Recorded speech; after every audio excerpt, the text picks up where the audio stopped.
One of the things I've been encouraging, I would love to see graduate students. So my background is in the academic world. I have a PhD in the social sciences. I would love to see some graduate students in sociology, political science, history, doing serious research on just how much damage to individuals and families has been caused by the modern welfare state over the last 75 years. Because there's a direct correlation with the rise of the modern welfare state and the rise of all kinds of social pathologies. Senator Moynihan back in 1965 or 66 published this study. Senator Moynihan, first of all, he was a Democrat, and he was also a serious academician, had a PhD, I believe, in sociology. And he wrote this report on the state, the crisis, the emergency of the black family. This is in the 1960s. And the fact that, at that time, I don't remember the exact percentage, but it was big, something like 60 or 65% of children born in the United States with dark color skin were born into a house where both their parents were not present. And he thought this was an emergency, a crisis then. The number is much higher now. Here's what all this means for the growth of the welfare state. The modern welfare state, coupled with the modern regulatory state. So I'm talking about subsidies, government handing out subsidies to individuals, to groups, and at the same time regulating and controlling businesses. That incentivizes dependency, makes it harder to get a job. Keeps you in your basement. It just keeps you in your basement. Makes it much easier to just get some kind of handout. And then with that dependency comes idleness. People just... you don't feel good about yourself. You don't feel good about yourself. If I lived in my parents' basement, I would feel awful. Right. And so, you would turn to a life of maybe not great choices because you're just probably trying to survive that toxic relationship. Well, and there are classic cliches about the dangers of idleness. Idle minds, idle hands. It's the devil's work. It's the devil's work, right? And so what you see with the growth of the modern administrative welfare regulatory state is the rise of idleness and the rise of all kinds of pathology, fatherlessness, drug abuse, alcohol abuse, physical abuse, sexual abuse, child abuse, rates that were unknown in early American history. And yet that's the kind of thing that doesn't get studied in graduate schools of the social sciences.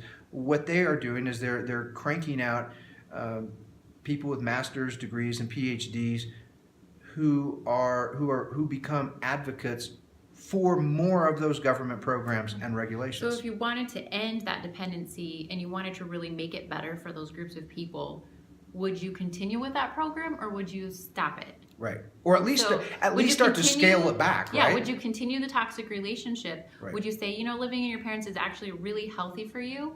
Let's keep that going. Or would you say, you know what?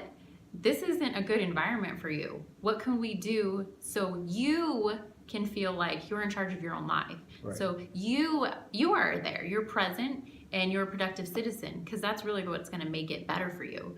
And so are you a good person if you vote to keep them in the basement, or are you a good person to end that toxic relationship and get them in charge of their own lives? Right. And it's a perfectly legitimate and fair question to raise. Well, what about people who are already there? They're already dependent. They're already struggling. Okay, whatever we do to help those people, Right.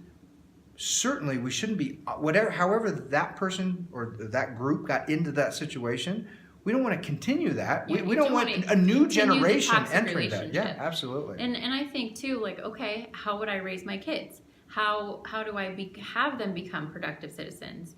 And we invest our time as a family, and we do that. So I realize that not everybody has those great family situations, but I think work, what is that? Work ethic. Work ethic, but the policy that has you have a work commitment when you're getting out of that right. Yes. welfare cycle. Right. So there's either, in my world, I would love, and if I was, had in charge of some policy or something, I would think, okay, either work or education. I know those things would help them become successful adults and be able to take care of themselves and be productive outside of that. And so let's have a plan. Like, Right. okay, here you have 4 years, and then we slowly dial down with the support. And I think that that's what we do as parents. Sure. We're like, Well, okay, and it's here you what we go. used to do. It's what Americans used to do. But I have a little essay. It's published on my website, which is speakeasyideas.com, on the history. It's a short essay on summarizing the history of welfare in the United States. There's a myth out there that prior to the New Deal, prior to modern federal government welfare programs, there was no help, there was no assistance for people. And that's untrue. That's absolutely untrue. In fact, not only did the United States offer various forms of assistance to those who needed it, it was incredibly successful. It was, in fact, I'll state this even stronger. It was beautiful. It was a beautiful way of helping people who needed help. And there are a few key features. This goes all the way back to the pre-revolutionary colonial period, through the Revolution, through the 18th century, up into the 1920s and 1930s before the New Deal. That entire time period. Here's what welfare looked like in the United States. First of all, it was local.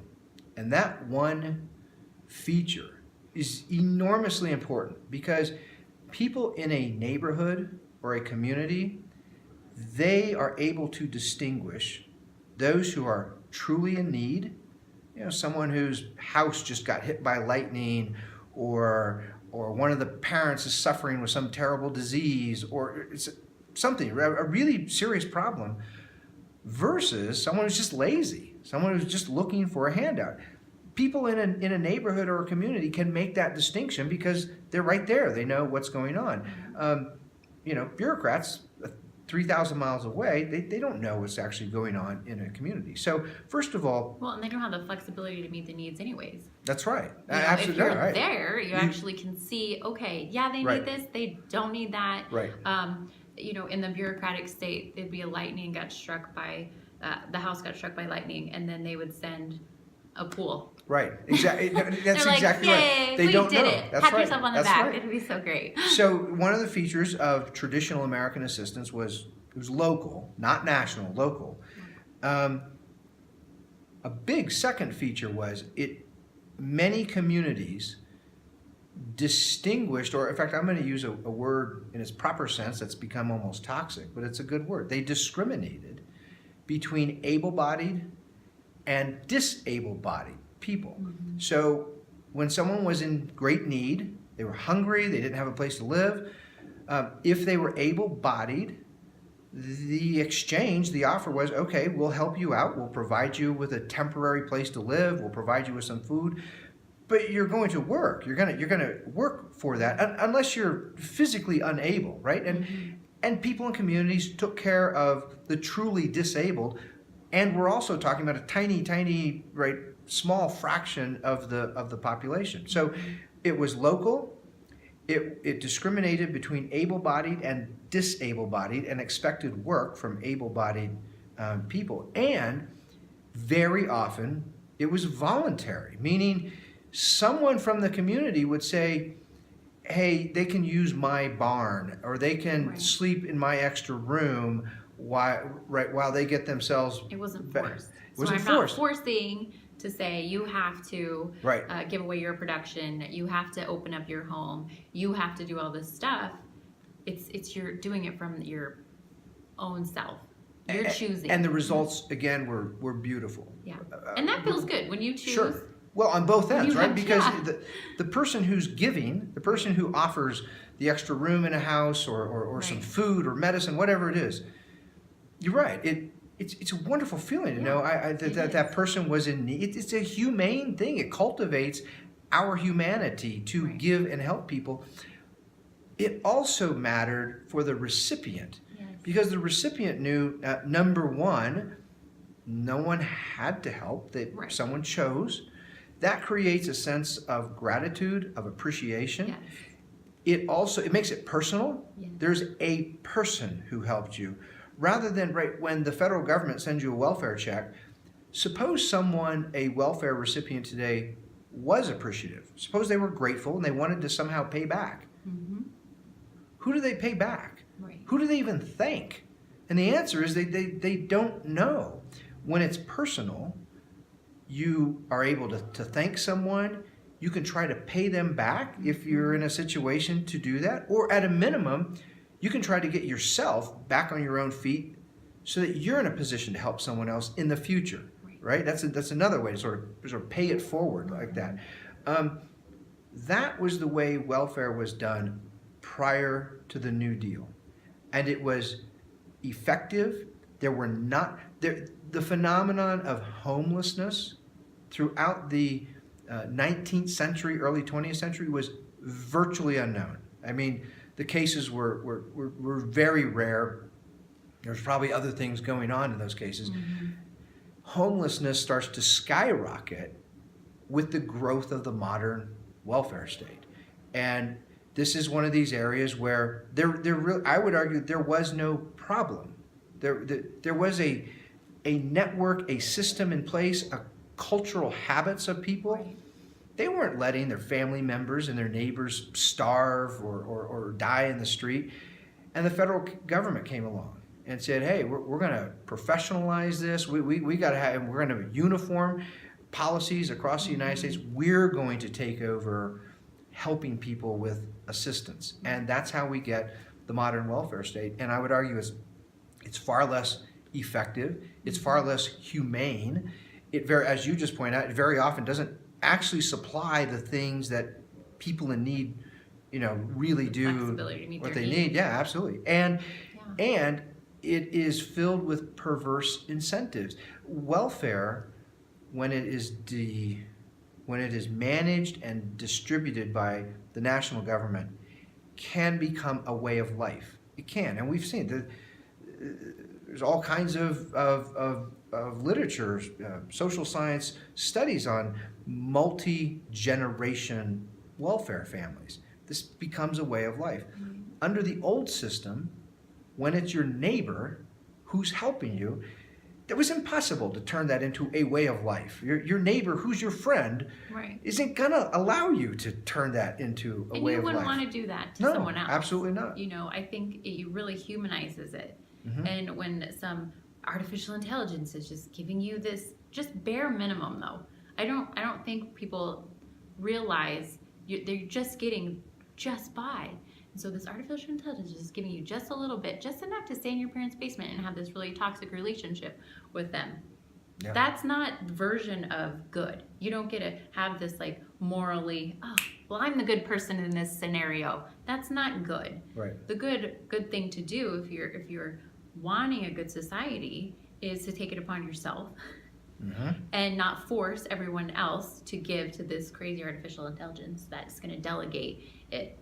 And two, you miss out on such a huge opportunity to connect with human beings. Right. And it's good for both people in that scenario. You don't ever get a feeling anywhere else. It cannot be bought. Freely giving of yourself, your time, and your talents and your energy. Yep. You don't get that anywhere. You can't buy that kind of feeling. And so we're really robbing our society when we give it over to some conglomerate to do what we should be doing as human beings. I agree.